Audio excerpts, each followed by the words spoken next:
My biggest takeaway from tonight is the power of the little things. Continue to form those genuine connections with people because it can take you to different places.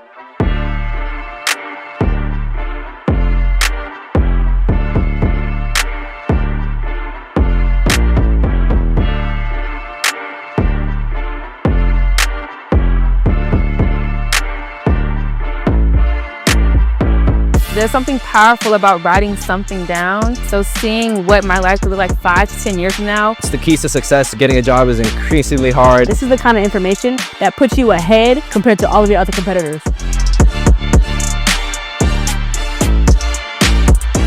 Want you to look at your professional journey, set some goals, some objectives, some things you want to achieve, who you want to become. Want you to start there and then work backwards to what are some milestones that's going to get you there.